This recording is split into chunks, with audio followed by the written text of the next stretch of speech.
പുറച്ചേരി കേശവതീരം ആയുർവേദ ഗ്രാമത്തിന്റെ ആഭിമുഖ്യത്തിൽ പയ്യന്നൂർ ചിന്മയ വിദ്യാലയത്തിൽ കർക്കിടക മാസ ചികിത്സാ രീതികളെക്കുറിച്ച് ക്ലാസ് സംഘടിപ്പിച്ചു. തുടർന്ന് ഔഷധക്കഞ്ഞി വിതരണവും നടത്തി.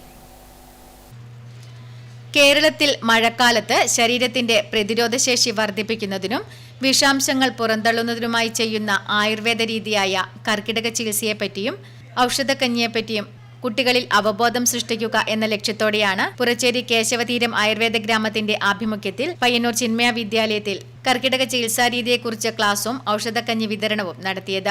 കർക്കിടക ചികിത്സാ രീതിയെക്കുറിച്ച് ഡോക്ടർ കേശവൻ വെതിരമനയും പച്ചിലത്തോരന്റെ പ്രാധാന്യത്തെക്കുറിച്ച് തുളസി കേശവനും ക്ലാസ് എടുത്തു. ഞവരേരി, ചെറുപയർ, ദശപുഷ്പങ്ങൾ, ഉലുവ, ജീരകം, ആയുർവേദ മരുന്നുപൊടികൾ തുടങ്ങിയവ കൊണ്ട് തയ്യാറാക്കിയ ഔഷധക്കഞ്ഞി വിതരണവും നടന്നു. കേശവതീരം ലതാ വിഷ്ണു നമ്പൂതിരി വിതരണോദ്ഘാടനം നിർവഹിച്ചു. Chinmaya Vidyalaya principal T K Prakash, Smitha K, Rekha തുടങ്ങിയവരും പങ്കെടുത്തു. Network news, Payyanur.